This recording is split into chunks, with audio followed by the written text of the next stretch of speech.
নিয়ে কৃষ্ণের হাতের বাঁশি তৈরি হয়েছিল, তবে এই বাঁশের ঝাড় সেটা নয়।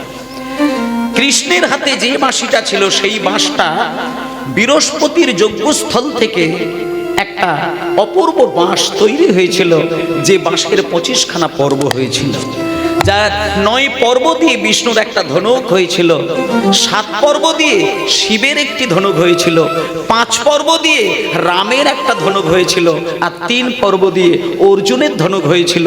বাকি একটা পর্ব পড়ে রয়েছিল, সেটাকে 3খানা টুকরো করা হয়েছিল। একটার নাম বেনু, একটার নাম বংশী, আর একটার নাম মুরলী। এবার অনেকে ভাবে বেনু বংশী মুরলী তো একই জিনিস, বলে না, ওগুলো বাইরে থেকে মনে হয়। সাধারণ জ্ঞান আর শাস্ত্রীয় তত্ত্বজ্ঞান এক জিনিস নয়।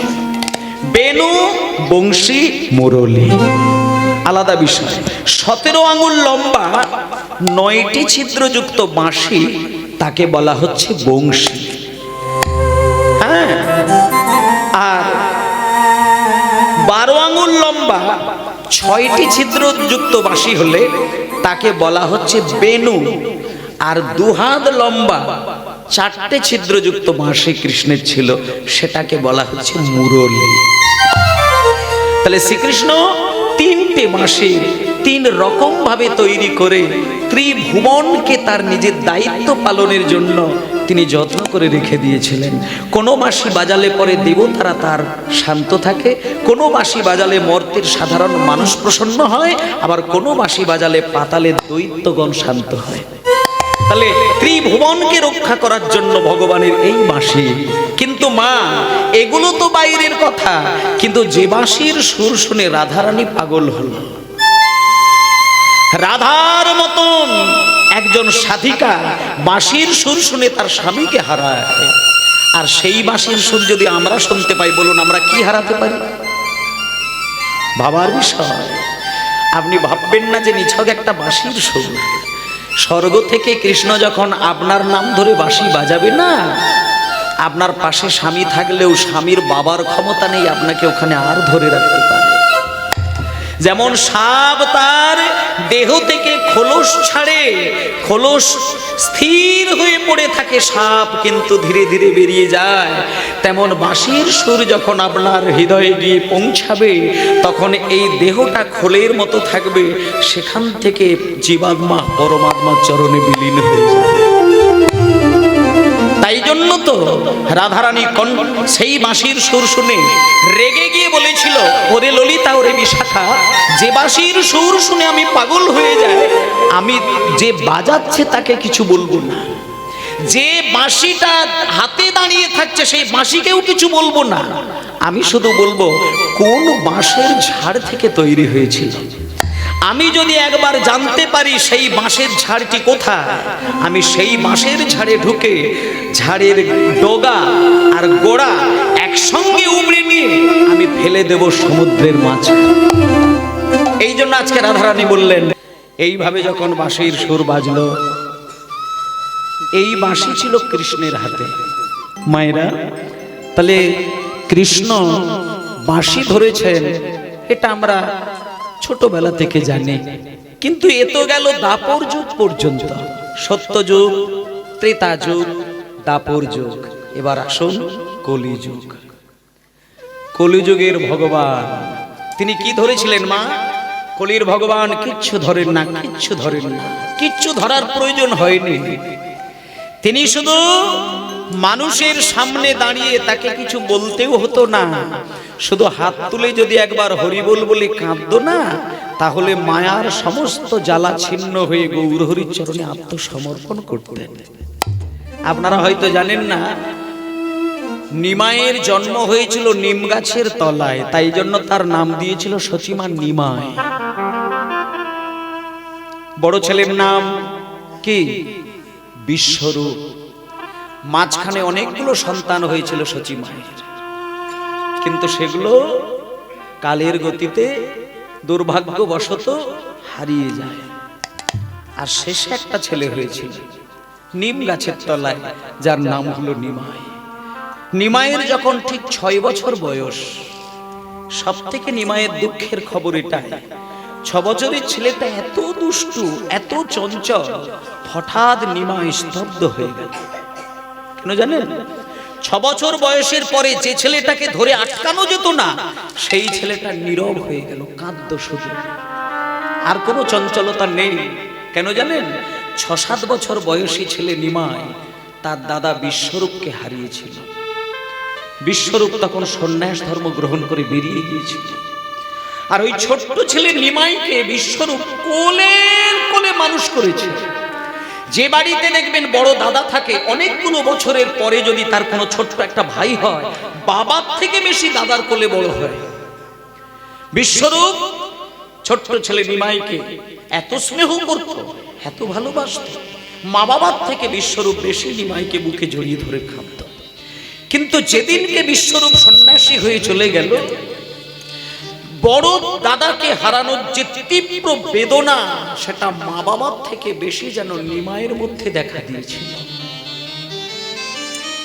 সেদিন থেকে নিমাই স্থির, আর দুষ্টুমি দেখা যায় না।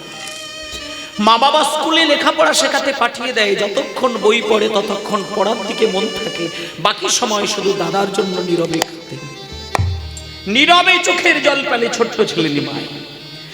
দেখতে দেখতে দেখতে দেখতে দেখতে দেখতে সমস্ত দুষ্টুমি সরে গিয়ে মন প্রাণ দিয়ে শুধু পড়াশোনা করে করে যখন নিমায়ের 17 বছর বয়স, ওই 17 বছরের ছেলেটা মহা পণ্ডিত হয়ে গেল। মানে এগুলো তো আমরা বুঝি না, শুনি না, জানি না, শুধু ইতিহাস পড়ি, হাজার হাজার মানুষের গল্প শুনি, কথা শুনি, গল্প না, সত্য কথা, ইতিহাস মিথ্যে নয়। কিন্তু দুঃখটা এটা যে বাঙালি যাদের জন্য এখন সুখ পাচ্ছে, তার জন্য ইতিহাসের পাতায় বিশেষ কোনো মর্যাদা দেওয়া হয়নি।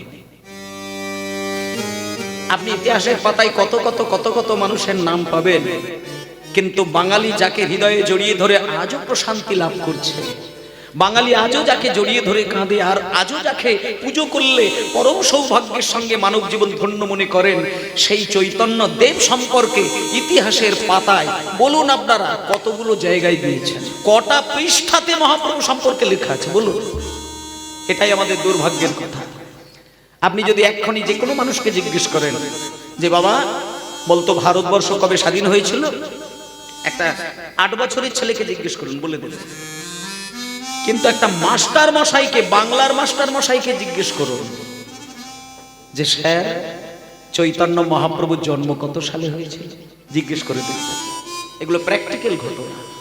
কত দুর্ভাগ্যের কপাল, মানে যার জন্য বাঙালি বেঁচে গেল, সেই বাঙালি তার জন্মদিনটাই মনে রাখেনি।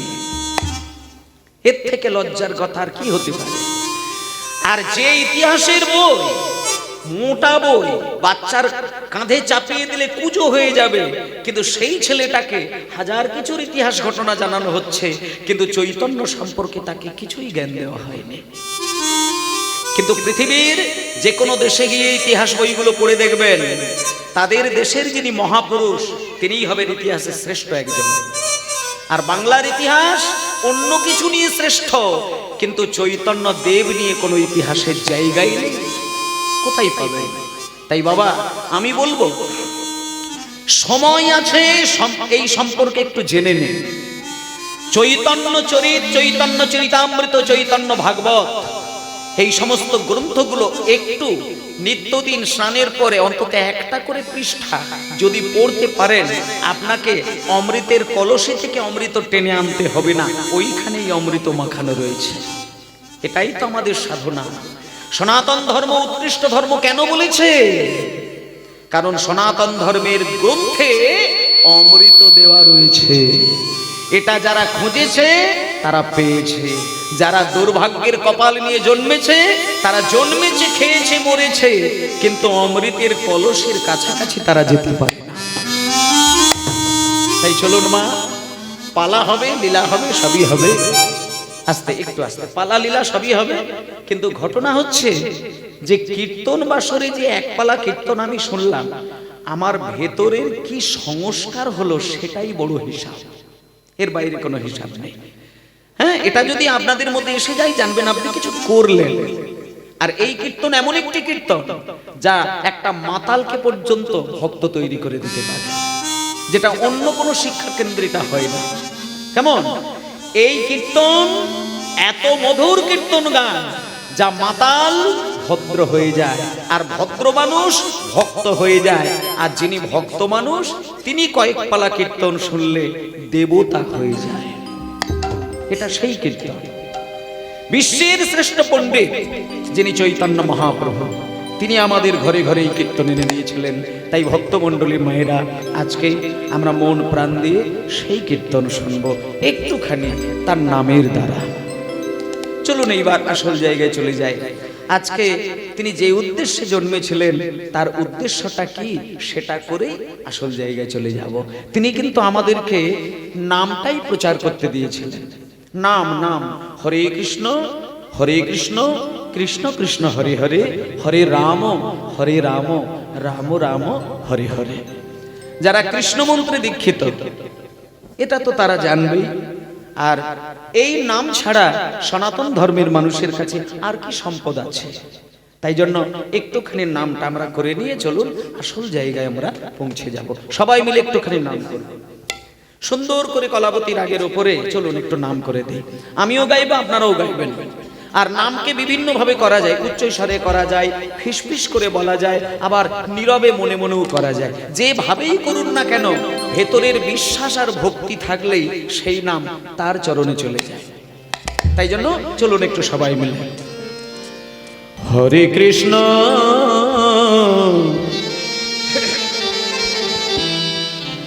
হরে কৃষ্ণ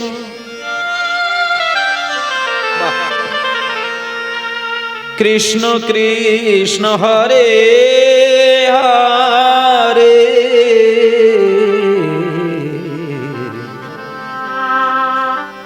হরে রাম হরে রাম, রাম। মায়েরা চলুন আজকে আমরা এই নাম করতে করতে কেমন করে ভগবানকে আমরা জীবনের মধ্যে লাভ করতে পারি সেইটাকে লক্ষ্য করে আমরা আজকে একটু কীর্তন শুনব। ভক্তমণ্ডলী মায়েরা আস্তে একটু আস্তে। আজকে মানে পরিষ্কার কথা হচ্ছে এটাই যে আমরা সাধারণত ভাবে জানি যে কোনো একটা ভক্ত চরিত্র যদি আমাদেরকে বুঝতে হয়, আমরা এটুকু জানি যে পুরুষের নামটা একটু বেশি বেশি করে আমাদের কাছে খোঁজ এসে যায়। কিন্তু নারীরা কি তাহলে বৈষ্ণব জগতে আসতে পারেনি? মানে এই যে আমরা নারীদেরকে সম্মান করি, নারীদেরকে সমানভাবে অধিকার দিয়ে চলে বেড়াচ্ছি, এই নারীরা কি বৈষ্ণব জগতে কিছু করেনি? আর যদি করে থাকেন তাহলে কোথায়? চলুন মায়েরা, সেই রকম একজন মেয়ে, এক নারী, এক মহিলা। তবে হ্যাঁ, ভাগ্যটা আপনাদের মতো আমার মতো নয়। তিনি ভাগ্য করে জন্ম নিয়েছিলেন এক মায়ের গর্ভে। আস্তে। এবং যে মায়ের গর্ভে জন্ম নিয়েছিলেন, যে বাবার কাছে এসেছিলেন, সেই বাবা একজন জমিদার। কেমন?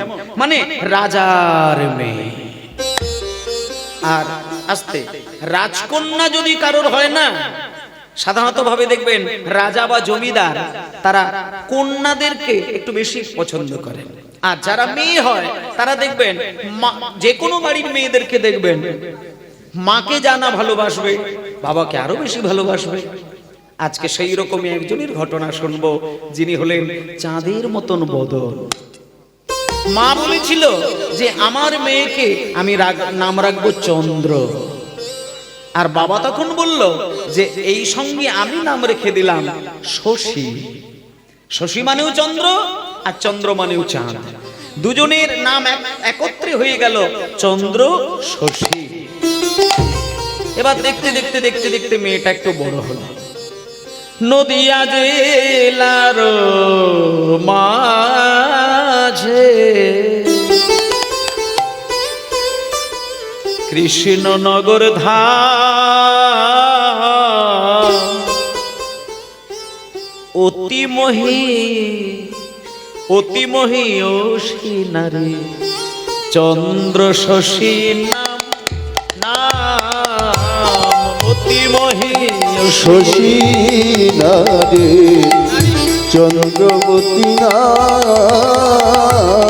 নদিয়া জেলার মাঝে কৃষ্ণনগর ধাম ধাম ওই নদিয়া জেলার মাঝে কৃষ্ণনগর ধাম অতি মহীয়সী নারী চন্দ্র শশী নাম অতি মহিষী নারী চন্দ্র শশী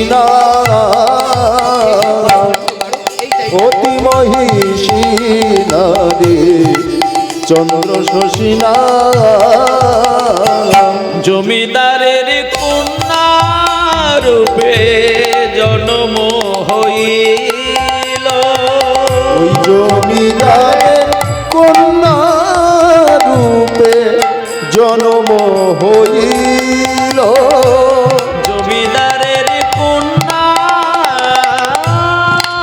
রূপে জন্ম হইল জমিদারের কন্যা রূপে জন্ম হইল পিতা মাতার স্নেহ সাগরে বাড়িতে লাগিল পিতা মাতার স্নেহ সাগরে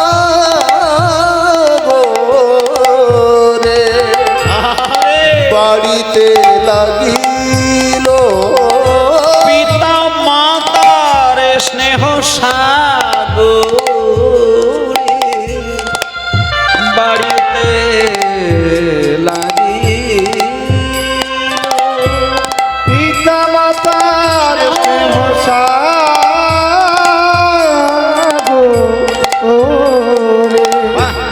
বাড়িতে লাগিল দাঁড়া মায়েরা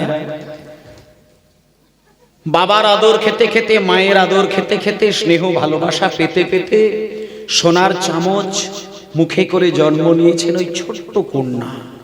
কেমন কিন্তু মেয়েটা যখন বড় হয়ে গেল বাবার একটা স্থির চিন্তা ভাবনা হলো যে না, পাড়া সমাজে মানব সমাজে নারীদের একটা নিয়ম আছে, কোন নারীর যদি সঠিক সময়ে বিবাহ যদি না হয় পাড়ার লোকে নানান কথা বলতে পারে। আর আমি রাজার হতে পারি, আমি জমিদার হতে পারি, কিন্তু আমার মেয়ের বিয়েটা আমাকে সঠিক সময় দেওয়া উচিত। কারণ আমি যতটুকু জানি যে একটা নারীর বিবাহ না হলে, বিবাহ হবার পরে যেদিনকে সেই নারীর নিজ গর্ভে একটা সন্তান জন্ম নেবে, সেই সন্তান যেদিনকে পিছন থেকে মায়ের গলাটা জড়িয়ে ধরে একটুখানি মা বলে ডাকবে, সেদিন মায়েরা সত্যিকারের একটু ভেবে দেখবেন, পেটের ছেলের মুখ থেকে মা শোনা আর 10টা ছেলের কাছ থেকে মা শোনা, দুটোর স্বাদ কিন্তু কোনোদিন এক হতে পারে না। আপনার গর্ভ থেকে যে ছেলে জন্ম নেবে সেই ক্ষণে আপনি বুঝতে পারবেন যে বাৎসল্য প্রেমটা কাকে বলে। কোন বাবার যদি নিজের ছেলে না হয়, কোন মায়ের যদি নিজের ছেলে না হয়, হাজার মায়ের ছেলেকে যতই কোলে করে নিয়ে নাচানাচি করো, বাৎসল্য রসের যে পরিপূর্ণ মাধুর্য সেটা তার 100 ভাগ জানা হবে না। তাই জন্য বাবা বুঝলেন যে নারী জাতির নিজ গর্ভে সন্তান জন্ম নিয়ে সেই সন্তান যতদিন না মা বলবে ততদিনে নারী জনম সার্থক হবে না। তাই জন্য আমি মেয়ের বিয়ে দিয়ে দেব, এই বলে তড়িঘড়ি করে হোমা আসতে তাড়াহুড়ো করে বিয়ে দেবার দিন ঠিক করে নিলেন। আর দিলেন তো দিলেন কোথায়, আর কার সঙ্গে দিলেন? নিজের বাবা তো, যে কোনো বাবার একটা দায়িত্ব আছে কি জানেন? নিজে যদি লঙ্কা পুড়িয়ে ভাত খায়, মেয়েকে কিন্তু সব সময় ধনী ঘরে বিয়ে দেবার জন্য বাসনা তৈরি করেন। কোন বাবা যদি কম রোজগার করে মেয়েকে পরিপূর্ণ সুখে শান্তিতে না রাখতে পারে, কিন্তু মা বাবার প্রাণ দিয়ে শক্তি দিয়ে চিন্তা করে যে আমার মেয়েকে অন্তত সুখে রাখার জন্য জামাইকে দেখে দেব। এটা বাবার চিন্তা। আজকে চন্দ্রশশী দেবীর বাবা মা দুজনে স্থির করলেন যে আমার মেয়েকে আমারই মতন একজন জমিদারের সঙ্গে বিয়ে দেব। দেখে শুনে তড়িঘড়ি করে লোক দেখিয়ে নদিয়া জেলার কৃষ্ণনগর নাম করা জায়গা, সেই কৃষ্ণনগরের একজন জমিদারের পুত্র তার সঙ্গে বিবাহ দিলেন। ধুমধাম করে পুজো শুরু হয়ে বিবাহ শুরু হয়ে গেল। জয় নিতাই গৌর হরি বল।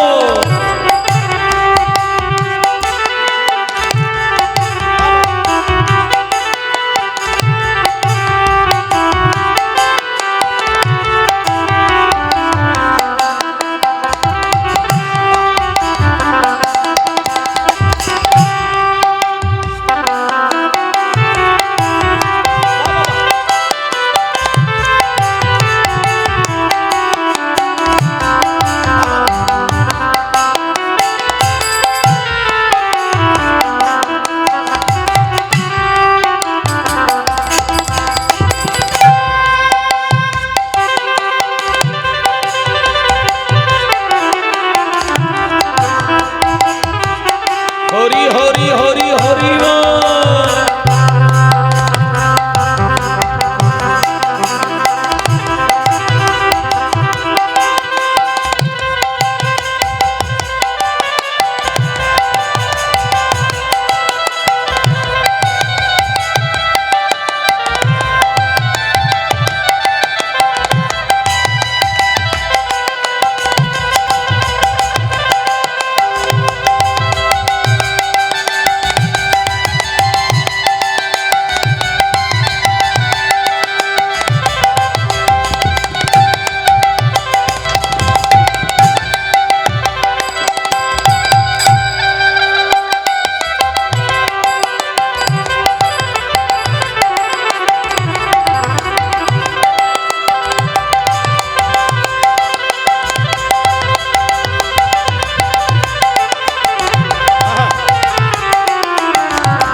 সবাই একটু উলুধ্বনি হরিধ্বনি নিতাই গৌর হরি বল হরি বল হরি বল।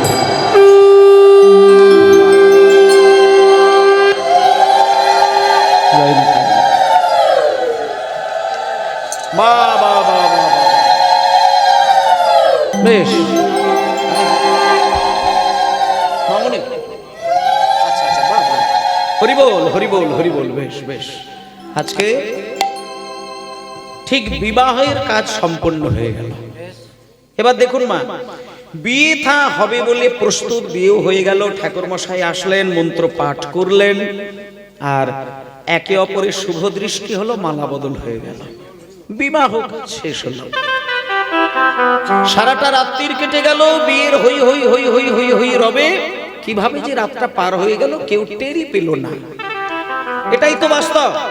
প্রত্যেক বাড়ির মেয়ে যখন বিয়ে হয় দেখবেন রাতটা কিভাবে অতিবাহিত হয়ে যায় বোঝা যায় না, কিন্তু সকালবেলাটা খুব বেদনার। সকালবেলা মেয়ে যখন স্বামীর ঘরে চলে যাচ্ছে, এই ক্ষণে, এখনকার দিনে হয়তো বেশি দেখা যায় না, কিন্তু এককালে আমি দেখেছি। আমারও তো আমরা 3 ভাই 3 বোন। আমার ওপরে 2 দিদি, আমার নিচে একটি বোন ছিল। তা সেই 3 বোনের যখন আমাদের বিয়ে হয়, তাদের সেখানে সেই বিবাহের পরের দিনে যে একটা তীব্র বেদনার প্রকাশ সহ্য করা যায় না। এবং প্র্যাকটিক্যাল ভাবে এখনো দেখা যায়, মেয়ে যখন বিদায় নেয়, মা বাবাকে প্রণাম করতে গিয়ে কিছু কিছু মেয়ে জ্ঞান হারিয়ে ফেলে। তা চন্দ্রশশী দেবী দেখলেন যে বাবা, যে মা এত ভালোবাসা দিয়ে আদর দিয়ে আমাকে বড় করলো, আর আজকে যে বাবার ঘরে থাকলাম, সেই বাড়ি, সেই ঘর, সেই সুখ, সেই আনন্দ, সেই শান্তি সবকিছু ছেড়ে দিয়ে চলে যেতে হবে। মানে ওইটুকু বাচ্চা মেয়ে এটাকে মেনে নিতেই পারলো না, মানতে পারলো না। বিশেষ করে মেয়েটি যখন বাবাকে প্রণাম করতে গেল, কাঁদতে কাঁদতে জ্ঞান হারিয়ে ফেলল। কিন্তু বাবা কি করবে? সমাজের নিয়ম মানতেই হবে। বাবা নিজে মেয়ের জ্ঞান ফিরিয়ে দিয়ে বুকে জড়িয়ে ধরে মাথা বুকের মধ্যে রেখে মাথায় হাত বুলিয়ে বুলিয়ে মেয়েকে শিক্ষা দিলেন, মারে কাঁদিস না, কাঁদিস না, কাঁদিস না। শোন রে বাবা, শোন, নারীদের এটাই বাস্তব। এরা জন্ম নেয় পরের ঘরে, আর বিয়ের পরে চলে যায় নিজ ঘরে। এতক্ষণ তো তুই পরের ঘরে জন্মেছিস মা, এই তোর সময় হয়েছে আপন জনকে দেখার। তুই আপন মানুষকে দেখলি, আপন মানুষ তোকে গ্রহণ করতে এসেছে। তুই হাসি মুখে গ্রহণ কর, কাঁদিস না, কাঁদিস না, বেরিয়ে যা। আমি তোকে আশীর্বাদ দিলাম। জীবনে যদি কোনোদিন তোর দুঃখ, কোনো কষ্ট, কোনো অভিযোগ থাকে, একটু খবর পাঠিয়ে দিস। আমি কথা দিলাম বাবা হয়ে তোর কাছে গিয়ে যা কিছু প্রয়োজন আমি তোকে উজাড় করে দিয়ে দেব। প্রত্যেকটি বাবা তার মেয়ের জন্য এইভাবেই পাগল, প্রত্যেকটি পিতা তার কন্যার জন্য এইভাবে পাগল। বিয়ে হয়ে গেল, বাবার কথায় প্রসন্ন হয়ে খুশি হয়ে চোখের জল মুছে মেয়েটি বেরিয়ে গেল। বাড়িতে গিয়ে দেখলেন, মানে স্বামীর হাত ধরে যখন গেল, স্বামীর বাড়িটা দেখে মেয়ের মনটা একটু ভালো হলো। মানে ভেবেছিল হয়তো আমার কেমন ঘরে যাব, কিন্তু সেখানে গিয়ে দেখলেন বাবার যা বাড়ি তার থেকে স্বামীর বাড়ি আরো উজ্জ্বল, আরো বিরাট, বিশাল ব্যাপার। আর ওই চন্দ্রশশী দেবী স্বামীর বাড়িতে গিয়ে ঘর বাড়ি দেখে, বিরাট উঠোন দেখে, বারান্দা দেখে, হ্যাঁ, দামি দামি শাড়ি গয়না কাঠি দেখে, আর কিছুটা দিন কাটলো, একটু একটু করে নিজের বাড়িকে নিজের বাড়ি মনে করে ফেললেন। দেখুন মা, কপালে যদি কোনো দুঃখ থাকে, এই দুঃখ খণ্ডন করবে কে? টাকা দিয়ে তো দুঃখ মোছা যায় না, টাকা দিয়ে তো সুখ কেনা যাবে না। সবে মাত্র বাবা মার থেকে একটু মনটা টেনে স্বামীর দিকে ঢেলেছে। বারবার বাবার বাড়ির কথা বলতে থাকলে লোকজন খারাপ ভাববে, এটাও কিন্তু মেয়েটার দায়িত্বের মধ্যে পড়ে গেল। বাবা স্বামীর বাড়িতে গিয়ে যখন বারবার বাবার কথা বলে, বারবার মায়ের কথা বলে, হ্যাঁ, পাড়ার লোকজন মেয়েটাকে ভালো দৃষ্টিতে দেখে না, শুধু বারবার শিক্ষা দেয়, ওরে এই খুকি, বিয়ে হয়ে শ্বশুর বাড়িতে এসে বারবার বাবার নাম ধরে কান্না, মায়ের নাম ধরে কান্না কেন? সংসার কর, শান্তি পাবে। এ কথা পাড়ার লোকের কথাগুলো যখন মেয়েটা ভালোভাবে নিল, দেখুন মা, ধীরে ধীরে বাবা মার কথাটা একটু সরিয়ে দিয়ে স্বামীকে ভালোবাসতে শুরু করলেন। আর ভালোবেসেছে তো বেসেছে, এমন ভাবে ভালোবাসতে শুরু করলো যে স্বামী সাধারণ মানুষের মতো নয়। চন্দ্রশশী দেবী ভাবলেন, স্বামী হলো আমার পরম দেবতা, মানে স্বামী দেবতা। নিত্যদিন স্বামীর পদসেবা করে, যতটুকু পারে সুন্দর করে রান্না করে স্বামীকে ধরিয়ে দেয়। স্বামী যতক্ষণ খাবার খায় ততক্ষণ পাশে বসে বসে স্বামীর কল্যাণ কামনা করে, সংসার সামলায়, স্বামীকে ভালোবাসে, ঘরদোর মোছে, শাড়ি ভাঁজ করে আলমারিতে রাখে, গয়না কাঠিগুলো সাজিয়ে রাখে, সমস্ত কর্ম করে। কিন্তু ওই চন্দ্রশশী দেবী নিয়ম করে তুলসী তলায় প্রদীপ দেওয়া এটা কিন্তু করে না। কেন? কারণ চন্দ্রশশী দেবী জানে না যে হিন্দু সনাতন ধর্মে তুলসী তলায় প্রদীপ দেওয়া আমাদের সনাতনী বিধান। মায়েরা, সনাতন ধর্মের নিয়ম হচ্ছে সকালবেলা শঙ্খ বাজবে, আর দুপুরবেলা মধ্যাহ্ন সেবার সময় একবার শঙ্খ বাজবে, আর সন্ধ্যাবেলায় সন্ধ্যা প্রদীপ দিতে গিয়ে একবার শঙ্খ বাজবে। কিন্তু এখন আমি নিজের ঠাকুরমাকে দেখেছি, নিজের ঠাকুরমা, আজকে আমার ঠাকুরমাও নেই, আমার মা জননীও নেই, আমার বাবাও নেই। বাবা এই গত বৈশাখ মাসের 26 তারিখে উনি পরলোক গমন করেছিলেন। তাই যে ঠাকুরমা, যে মা, যে বাবা, এনারা প্রত্যেকেই আমার কীর্তন শুনতেন। আমার ঠাকুরমা আমার গান শুনে খুব শান্তি পেতেন। আমি বিশেষ করে ঠাকুরমার কথা মনে করি। ঠাকুরমা আমার সামনে বসে গান শুনে মাথা নিচু করে খুব সুখ বোধ করতেন। আর ঠাকুরমাকে আমি দেখেছিলাম, ঠাকুরমা যদি শুতে গিয়ে রাত্রির 12টাও বেজে যায়, কিন্তু ঘড়ি ধরে যখন 4টে বাজবে ঠাকুরমা বিছানায় কিন্তু আর থাকতো না। উঠে গিয়ে সমস্ত কাজকর্ম সেরে কিন্তু ঠাকুরমাকে দেখেছিলাম শঙ্খটা কিন্তু বাজাবেই।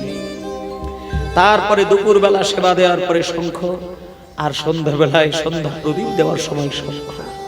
এটা তো সনাতনী বিধান, এ তো থাকবে।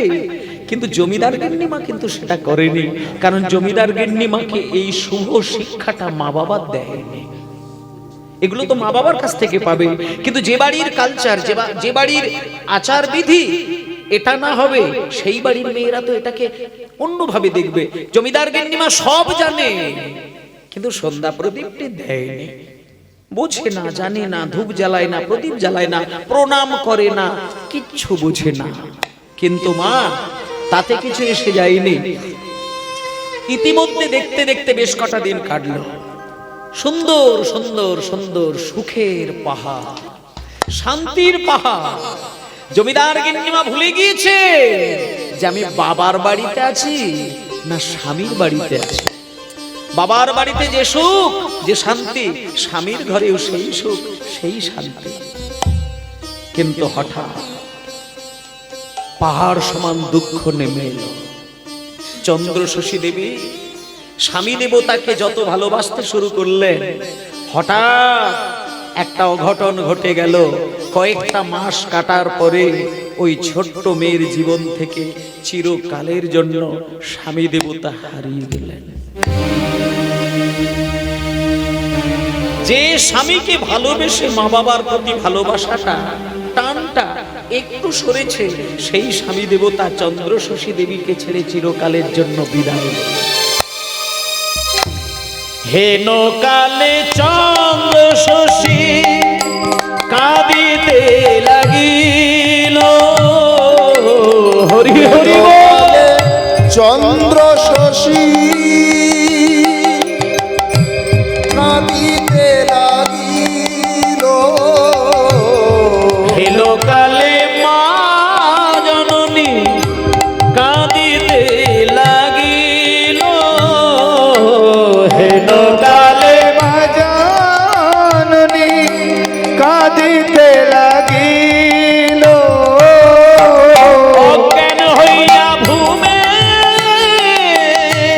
গড়াগড়ি দিল। সে যে অজ্ঞান হয়ে ভূমে গড়াগড়ি দিল।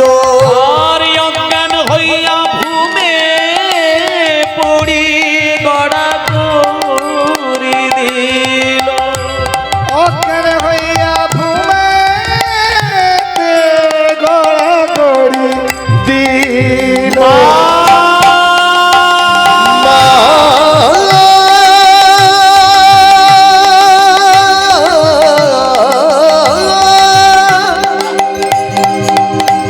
জননী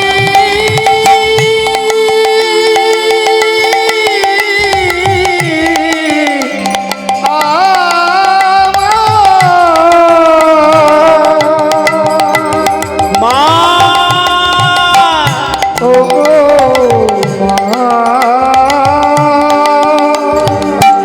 মা ও মা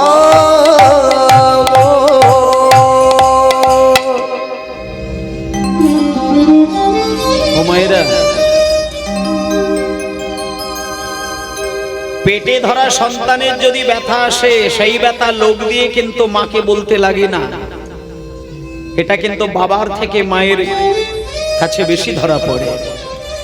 ছেলে যদি আমেরিকাতেও থাকে, ইংল্যান্ডেও থাকে, আর এই দেশের বাড়িতে যদি মা অচেতন হয়ে ঘুমিয়েও পড়ে, যে ছেলেকে 10 মাস 10 দিন এই পেটের মধ্যে রেখে বড় করলো, সেই ছেলে বিদেশে গিয়ে যদি যন্ত্রণায় আছাড় খায়, মা ঘুমিয়ে ঘুমিয়েও সেটা সহ্য করে, বুঝতে পারে। এটাই হলো বাৎসল্য রসের প্রকাশ। এককালে ছেলে মেয়েদের কোনো কষ্ট হলে মা বাবাকে খবর দিতে লাগতো না, মন কিছু একটা ইঙ্গিত পেত। এটা সত্য। আজকে জমিদার গিন্নিমার স্বামী মারা গেছে, কাছে কেউ নেই, আছাড় খেয়ে পাগল হয়ে কাঁদছে।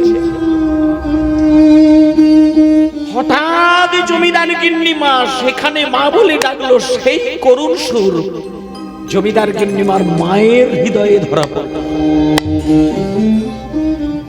কি চন্দ্রশশী দেবীর মা হঠাৎ শুনতে পেল তার সেই পেটে ধরা কন্যার যেন কান্নার শব্দ। স্বামীকে বললেন, স্বামী, আমার মনটা ভালো নেই, তুমি শীঘ্রই যাও, আমার মেয়ের বোধহয় কোনো বিপদ হয়েছে। ছুটে এসে তড়িঘড়ি করে বাবা যখন জামাই বাড়িতে এসে দাঁড়ালে, দেখলো চন্দ্রশশী দেবীর এই দশা। ছুটে গিয়ে আছাড় খেয়ে নিজের কন্যাকে জড়িয়ে ধরে, বুকে জড়িয়ে ধরে কাঁদতে কাঁদতে বলছে, মারে কাঁদিস না, আমি তোর বাবা, আমি তোর পিতা, আমি কথা দিলাম তোকে আবার একটা জমিদারের ছেলের সঙ্গে বিবাহ ঠিক করব। সঙ্গে সঙ্গে চন্দ্রশশী দেবী বললেন, বাবা এ তুমি কি বলছো? যাকে আমি ভালোবেসে আমার এই হৃদয় সিংহাসনটাকে সাজালাম, সেই সিংহাসনে তো দ্বিতীয় কোনো পুরুষকে বসাতে পারবো না। আমি যতদিন বেঁচে থাকবো, চোখ বন্ধ করলে আমার এই স্বামী দেবতা আমার সঙ্গে কথা বলবে, আর ওখানে কেউ বসবে না। বাবা আমি বিয়ে করবো না, না না না না, আমি বিবাহ করব না। যাকে ভালোবেসে আমার হৃদয় সিংহাসনকে আলো করেছি, যাকে ভালোবেসে আমি স্বামী দেবতা বলে মনে করেছি, সেই সিংহাসনে দ্বিতীয় কোনো পুরুষ বসবে না। বাবা আমি বিয়ে করব না।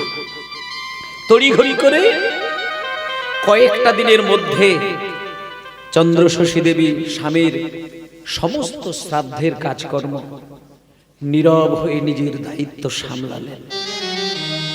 চন্দ্রশশী দেবী নায়েব মশাইকে বললেন, শুনুন মা, আজকে যে লীলাটি হচ্ছে, এই লীলাটি হয়তো আপনারা শুনেছেন, কিন্তু এটাই বলবো, এই লীলা শুনবেন, প্রয়োজন হলে এর সত্য ইতিহাসের প্রমাণ আপনারা সেই জায়গায় গিয়ে সচক্ষে দেখে আসবেন।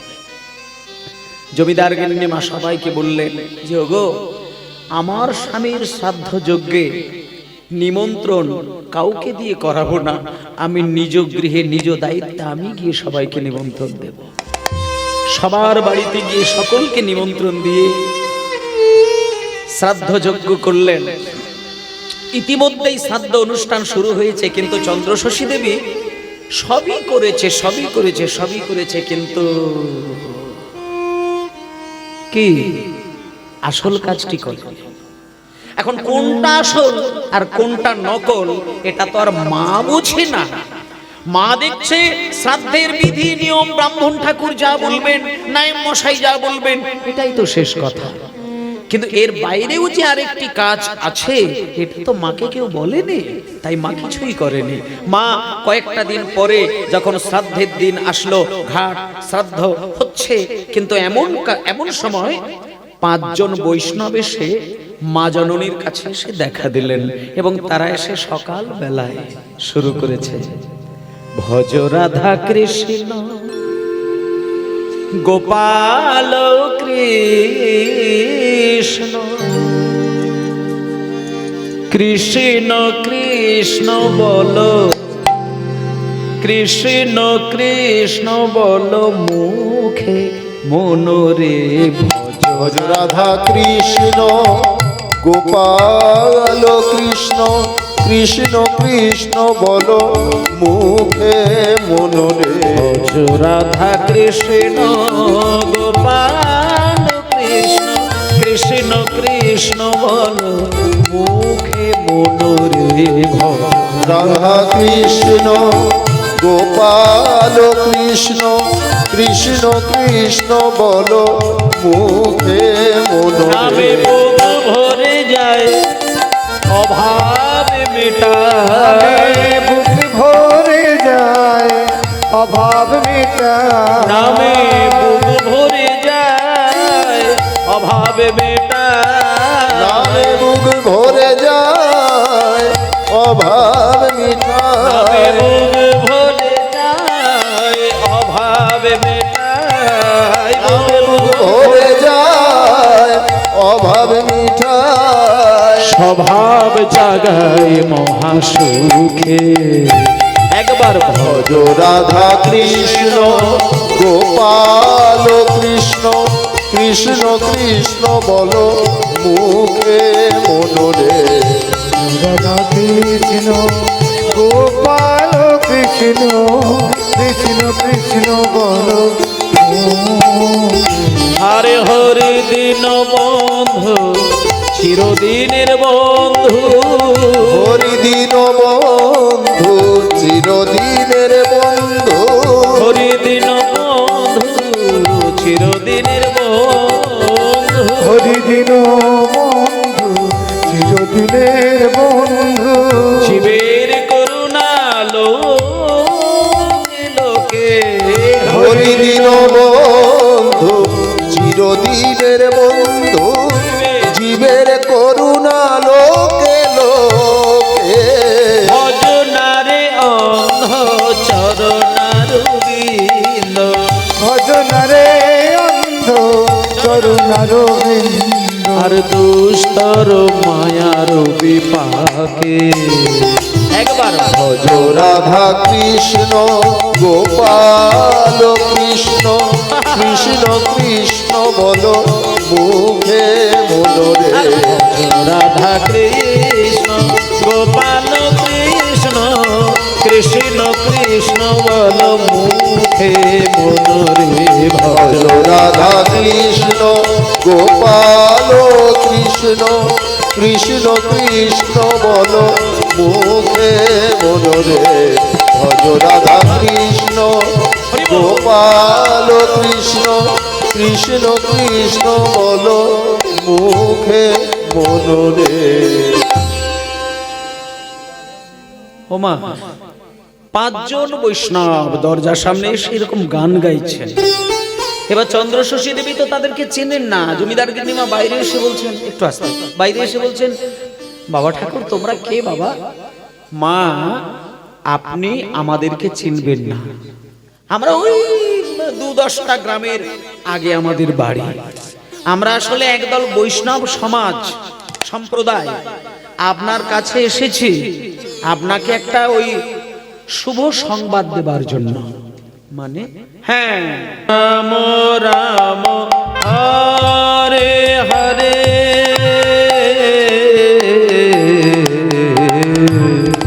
হরে কৃষ্ণ হরে কৃষ্ণ কৃষ্ণ কৃষ্ণ হরে হরে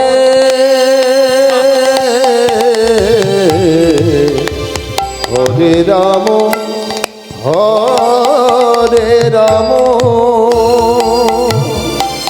বাবা রে, রাম রাম হরে হরে হরে কৃষ্ণ হরে কৃষ্ণ কৃষ্ণ কৃষ্ণ হরে হরে হরে রাম হরে রাম রাম রাম হরে হরে কৃষ্ণ হরে কৃষ্ণ কৃষ্ণ কৃষ্ণ হরে হরে হরে রাম হরে রাম রাম রাম হরে হরে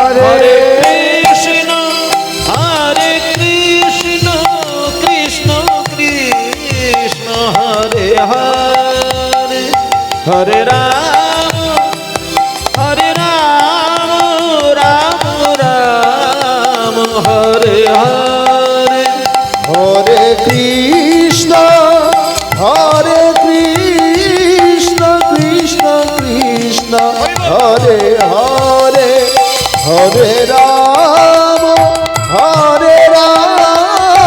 রাম রাম হরে হরে হরে কৃষ্ণ সবাই মিলে একটু হাতে তালি দিয়ে কৃষ্ণ কৃষ্ণ হরে হরে হরে রাম রাম রাম হরে হরে হরে কৃষ্ণ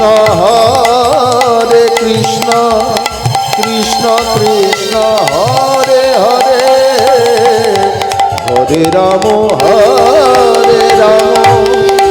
রাম রাম হরে হরে হরে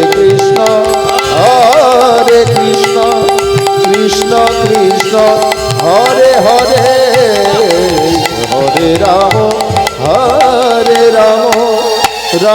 রাম হরে হরে।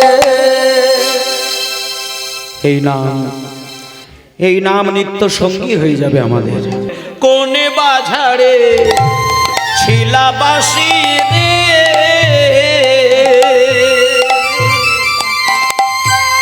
কোন বাঝারে ছিলাবাসী রে, বলি কোন বাঝারে ছিলাবাসী রে, কোন বাঝারে ছিলাবাসী রে, যদি সেই ঝাড়ের নাগাল পাই, এটা রাধারানীর মুখের কথা, যদি সেই ঝাড়ের নাগাল পাই, ঝাড়ের ডালে হে মূলে উপাড়িয়া, ডালের ঝালে মূলে উপাড়িয়া, ঝাড়ের ডালে আর মূলে উপাড়িয়া দিতাম সাগরে ভাসাইয়া, হরে ওরে কালার বাঁশি হরি বাঁশি, ওরে কালার বাঁশি বাঁশি,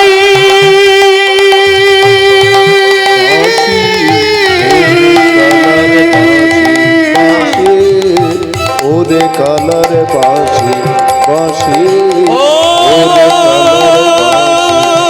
বাঁশি, ওরে কালার বাঁশি বাঁশি, ওরে কালার বাঁশি বাঁশি, ওরে বাঁশি রে, ওরে কালার বাঁশি বাঁশি, ওরে কালার বাঁশি, ও বাঁশি রে, বাঁশি রে, ওরে কালার বাঁশি বাঁশি, ওরে কালার বাঁশি। এই যে বংশীধারী কৃষ্ণ, আস্তে আস্তে না ও বাবা কৃষ্ণ আস্তে